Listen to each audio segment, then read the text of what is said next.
All right, so I've got this part of my handle already created, and it looks pretty good as it is smooth. But always make sure that when you edit in regular kind of edge mode, or by press 1 first. Make sure you're not smoothed out, because once you start trying to model in the smooth mode, it really can mess with your geometry a bit. So I'm ready for this next part of my screwdriver. I'm going to do that with another cylinder. And I'm going to make sure that I'm not in edge loop mode, make sure that I'm using the right tools here. I'm going to rotate by holding J and rotating this to 90. I'm going to scale it down the size by using this center axis and then stretch it out lengthwise. Once you kind of have it where you want it, move it into place. Maybe just a tad more scaling up. Yeah, that looks good. Now, I'm going to change the geometry of this cylinder a little bit before I actually get into too much modeling. So the end of this cylinder is there's going to be quite a bit of detail on the end, because it's a Phillips screwdriver, so it's going to have 4 points at the end of it. And all those 4 points kind of taper down. And so to make it look right, what I'm going to do is go to my poly cylinder in my attributes editor here.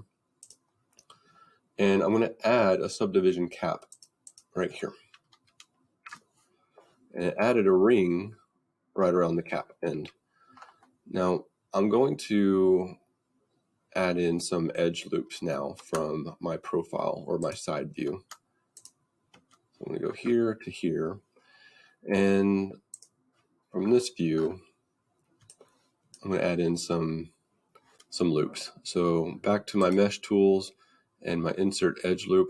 You also might still have it activated here. If so, click on it and then add a few loops here. There's one here, and throw one right here in the middle. That'll be handy for later.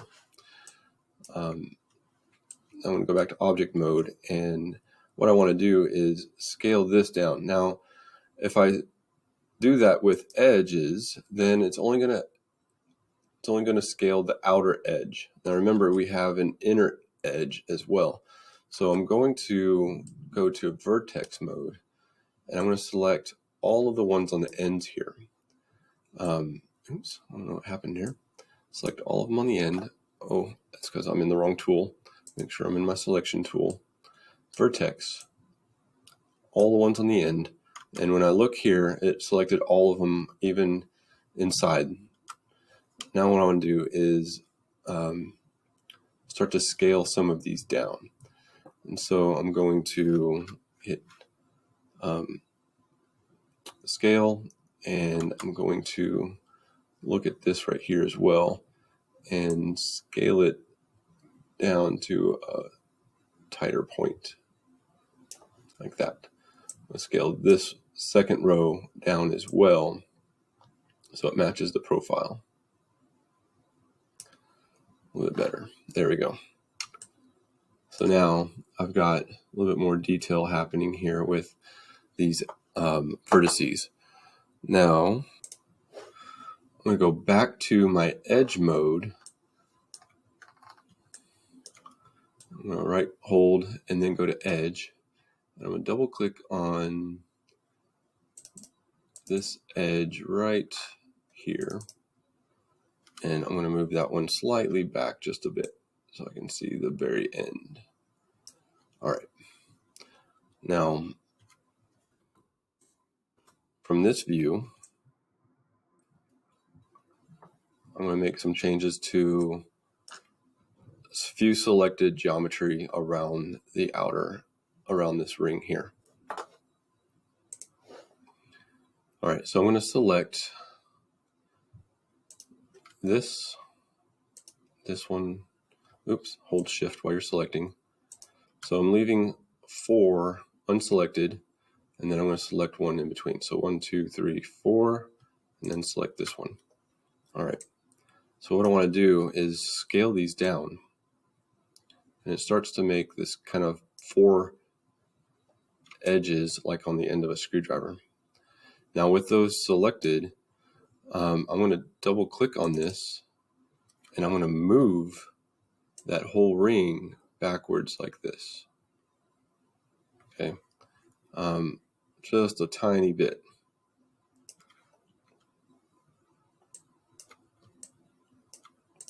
I'm going to go back and select those 4 again, holding shift.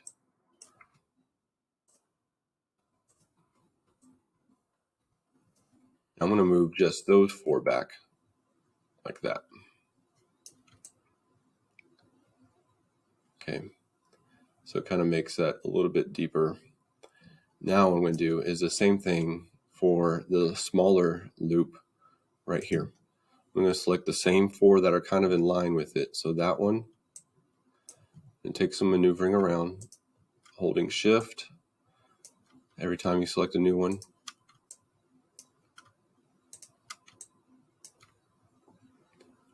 I'm going to bring those back as well. Just move them back. So the profile now looks like this. Kind of has more of a profile of a Phillips head screwdriver, and it still matches this up here.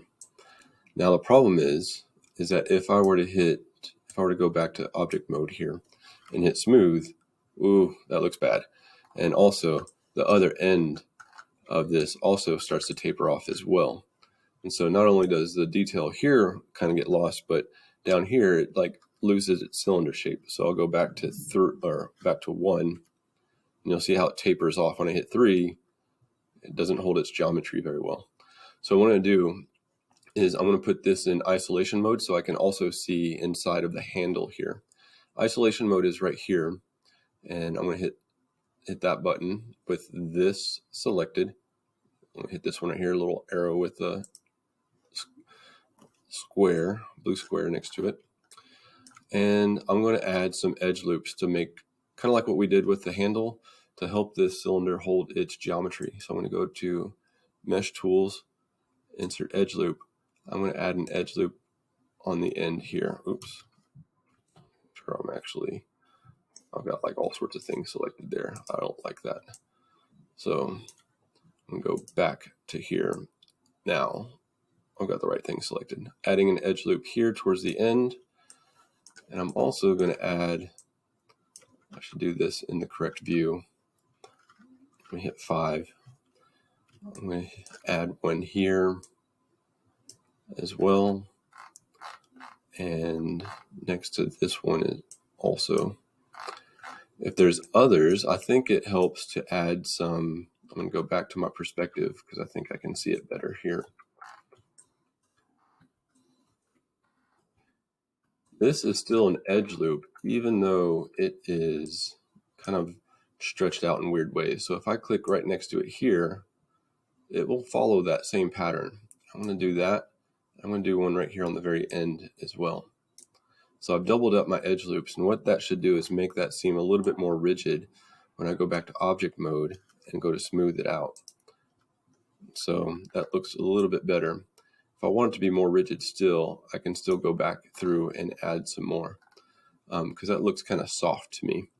So, and since it's a screwdriver, obviously it should not look soft like that. So you can add more to it than just that. I might try to go through and add in edge loops, but maybe along a different angle like this to try to make these look a little bit more rigid.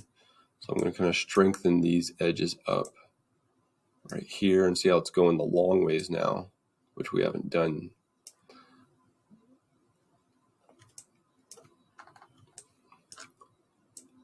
Adding one there, adding one here,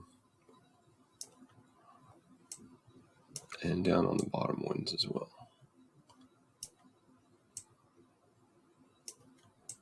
All right, I think I've got them all doubled up now.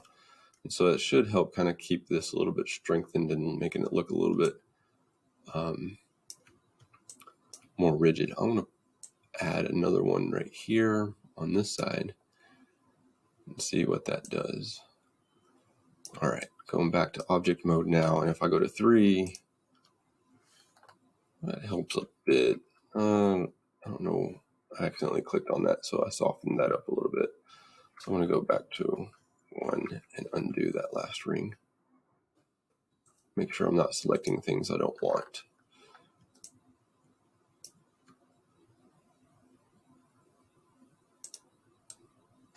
Edge here. I'm going to just delete that one out. Maybe I'll put another one right here on this side, right between them. Go back to this, test it out and see what it does.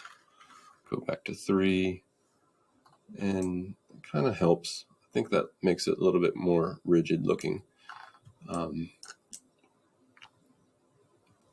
Now there's other things I can do in here as well. I could add more edge loops. The more you add, the more rigid and the more it's going to hold its original shape. So I would play around with that and see what other kind of things you can get. What you should have noticed is that when on the very end, that when you hit 3, it no longer like tapers off. So it should maintain its edges down here. If not, there's no harm in adding in more edge loops down on this end too, just to make sure that it's kind of holding its shape. And then object mode, select it, hit 3, and it looks pretty good. So make sure I'm out of that tool. I have a bad habit of that. And hit 3 and make sure that everything's smoothed out. It doesn't change its geometry. Okay, so now that we're done with this, we can get out of isolation mode and everything is together. Or I shouldn't say that. They're in 2 parts here, but that's okay. We're going to end this right here, and we'll get into materials next.